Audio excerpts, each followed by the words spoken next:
A esta hora saludamos al doctor Emilio Archila, el consejero presidencial para la estabilización y la consolidación. Doctor Archila, buenos días. Muy buenos días, feliz semana para usted y para todos los que nos están viendo. Lo mismo para usted, varios temas los que queremos tratar el día de hoy. Uno de ellos muy importante, anuncio que hace el presidente Iván Duque sobre la verificación que haga la ONU sobre las sanciones que imponga la JEP a máximos responsables por hechos ocurridos durante el conflicto. ¿Cuál es el anuncio que ha hecho el presidente Iván Duque, doctor Archila? Bueno, el presidente desde hace algunos meses, prácticamente desde que llegó a la presidencia, ha venido extendiendo el mandato en tiempo. En el tiempo hemos venido extendiendo el mandato para que la misión de verificación se...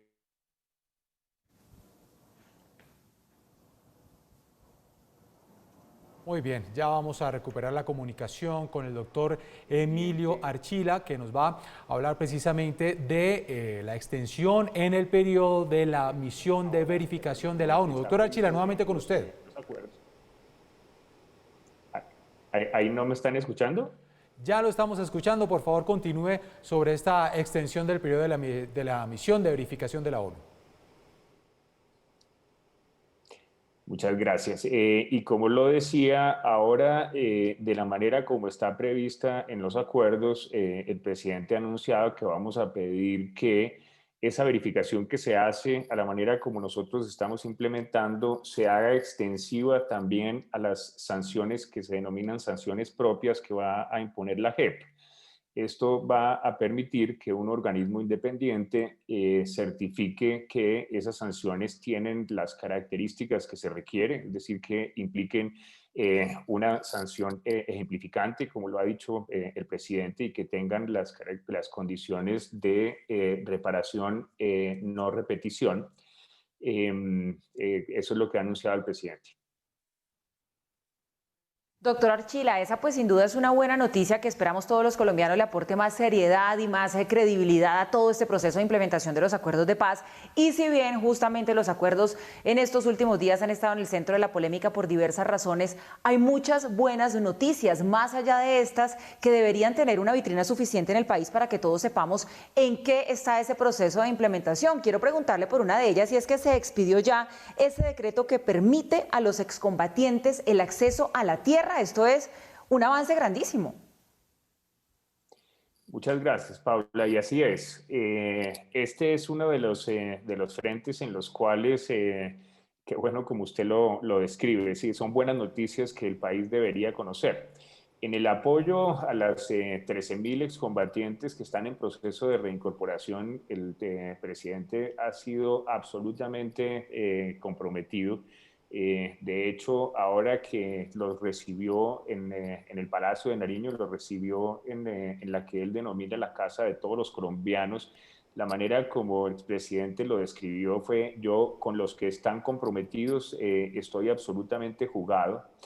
Ni en los acuerdos ni en la legislación que venía antes de que llegáramos al gobierno estaba previsto que se les entregara tierras, pero el presidente de una manera muy sincera entiende que parte de las garantías de reincorporación tienen que ver con que tengan viviendas. No solamente hemos venido avanzando en comprar los espacios donde estaban los antiguos ETCR, los espacios territoriales. Estos son 24 espacios, de los cuales vamos a adquirir 12, donde hay alrededor de 3.000 de ellos. Y este nuevo decreto es muy importante porque la SAE, la Sociedad de Activos Especiales, que es a donde llegan los bienes que son confiscados, debe tener alrededor de 500 lotes, 500 terrenos, posiblemente las mejores ubicaciones para efectos de vivienda y de proyectos productivos agrícolas y pecuarios. Y gracias a este decreto ya podemos instrumentalizar que se los entreguemos de maneras individuales, y esto obviamente fortalece el trabajo que venimos haciendo para que ellos den ese paso definitivo de haber estado en la violencia y convertirse en personas útiles a sí mismos, a sus familias, a la sociedad. Pues qué buena noticia, doctor Archila. Doctor Archila, otro tema importante, la entrega de bienes por parte de las FARC. ¿En qué va? Teníamos un plazo hacia 31 de julio, plazo que se prorrogó hasta 31 de diciembre, motivo pandemia. ¿En qué va ese proceso? Digamos, la principal prioridad para nosotros, para la administración del presidente Duque, ha sido, es y va a seguir siendo las víctimas. Se había previsto que los bienes mal habidos de la FARC se entregaran y que con esos bienes se reparara a las víctimas. Eso tiene no solamente un significado muy importante monetario, sino un significado de reconciliación, en mi opinión, muy poderoso. Eh, las cifras todas provienen de ellos. Ellos incluyeron en el inventario que anunciaron bienes por alrededor de 1 billón de pesos. De ese billón de pesos, Jenner, 500.000 millones nunca iban a poder ser utilizados porque se trata de temas como carreteras o campañas de vacunación que realizaron. Eso nos dejaba con 500.000 millones de pesos.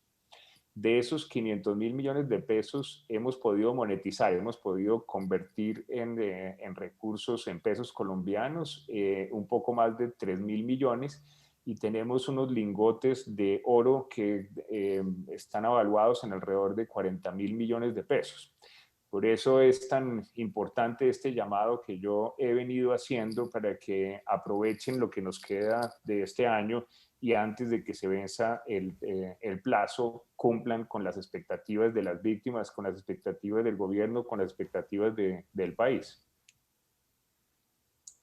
Doctor Archila, pero ¿será que eso sí se va a lograr? Se lo pregunto porque la semana pasada, a propósito de que se cumplieron pues los 4 años de la firma del acuerdo de paz del Teatro Colón, nosotros en este mismo espacio tuvimos la oportunidad de hablar con la directora de la Fundación Ideas para la Paz, con la doctora Llorente, y ella nos decía algo que la verdad es muy preocupante. Ella sobre este tema de los bienes decía que no existe ningún proceso de paz en el mundo en el que a las víctimas se les haya reparado con fondos de aquellos grupos que violaron los derechos humanos, y que eso lo sabíamos en Colombia y que eso termina siendo entonces responsabilidad del Estado con sus dineros reparar a las víctimas. Creo que los colombianos no todos conocíamos eso. ¿Será que en Colombia, a diferencia de lo que ha pasado en el mundo, sí vamos a lograr que esos bienes terminen reparando a las víctimas, los bienes de los ilegales?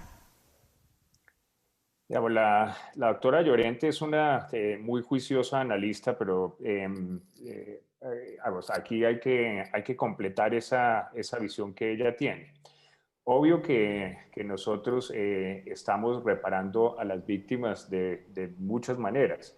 Tenemos la unidad de reparación de las víctimas y tenemos la unidad de restitución de tierras. Esas dos unidades no se nutren con los bienes de las extintas FARC. Esas dos unidades se nutren principalmente con recursos del presupuesto general de la Nación, y gracias a la confianza que generan las políticas del gobierno con apoyo de los cooperantes.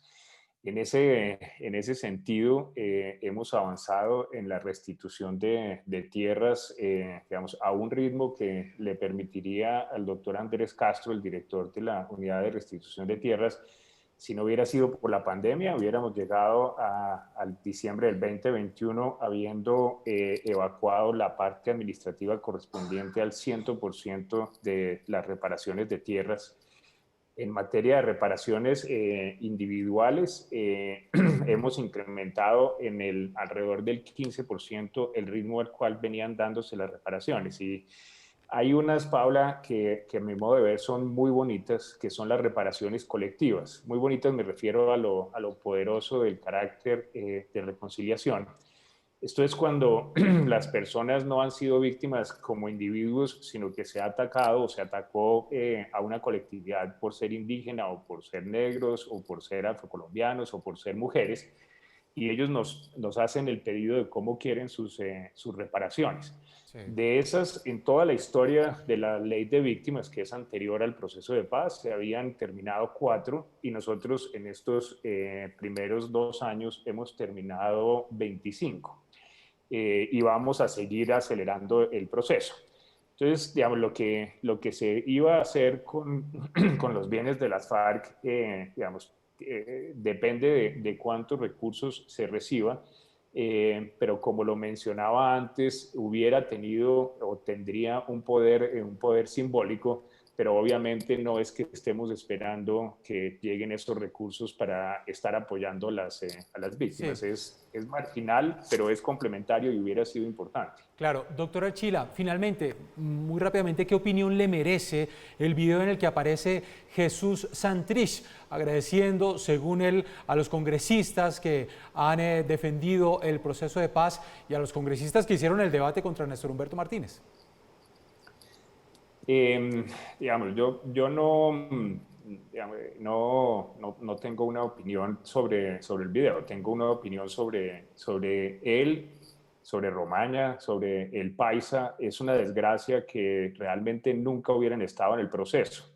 Yo creo que para el país hoy en día es evidente que siempre fueron y continuaron siendo narcotraficantes. Eso obviamente nos ha hecho daño, pero más allá del daño que ellos le hacen al país con sus actividades, yo creo muy relevante que han tenido un poquitica audiencia en los excombatientes que sí están dentro del proceso de reincorporación, digamos, alrededor redondeando 13.000 excombatientes que están en el proceso de reincorporación, a pesar de las amenazas y a pesar de las invitaciones que ellos les han hecho, se mantienen firmes. Más del 75% responden que ven su propio futuro con optimismo. Ese es un índice muy por encima del de Colombia, de cualquiera de nuestras poblaciones. Así que, digamos, nunca pensamos que fuera fácil, pero los resultados hablan por sí mismos. Perfecto, doctor Emilio Archila, gracias por atendernos y que sea una feliz semana para usted. Muchísimas gracias y mil gracias por la invitación, como siempre.